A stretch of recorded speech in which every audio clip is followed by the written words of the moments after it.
Hello people, welcome back. ఒక చిన్న story విందామా? ఒక అందమైన అడవిలో ఒక చిన్న తాబేలు ఉండేది. దాని పేరు ధైర్యం. అది చాలా నెమ్మదిగా నడిచేది.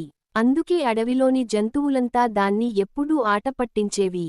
ఒక రోజు కుందేలు నవ్వుతూ అన్నది, నీకు ఈ జన్మలో ఎక్కడికైనా చేరడం అసాధ్యం. తాబేలు చిరునవ్వుతో చెప్పింది, నెమ్మదిగా అయినా నేను ఆగను. అడవిలో ఒక పెద్ద పోటీ జరిగింది. కొండ శిఖరానికి ముందుగా చేరేవాడు విజేత. అందరూ పాల్గొన్నారు. కుందేలు చాలా వేగంగా పరిగెత్తింది. తాబేలు నెమ్మదిగా తన ప్రయాణం మొదలుపెట్టింది. మధ్యలో పెద్ద వర్షం వచ్చింది. నేల బురదగా మారింది. చాలా జంతువులు ఆగిపోయాయి. కుందేలు కోపంగా అన్నది, ఇలాంటి పరిస్థితుల్లో ఎవ్వరూ గెలవలేరు. కానీ తాబేలు మాత్రం ఆగలేదు. సమస్యలు వచ్చినా నేను ఆగను. అది ఒక్కో అడుగు వేసుకుంటూ ముందుకు సాగింది. వర్షం ఆగిన తర్వాత కూడా అది నెమ్మదిగా ప్రయాణం కొనసాగించింది.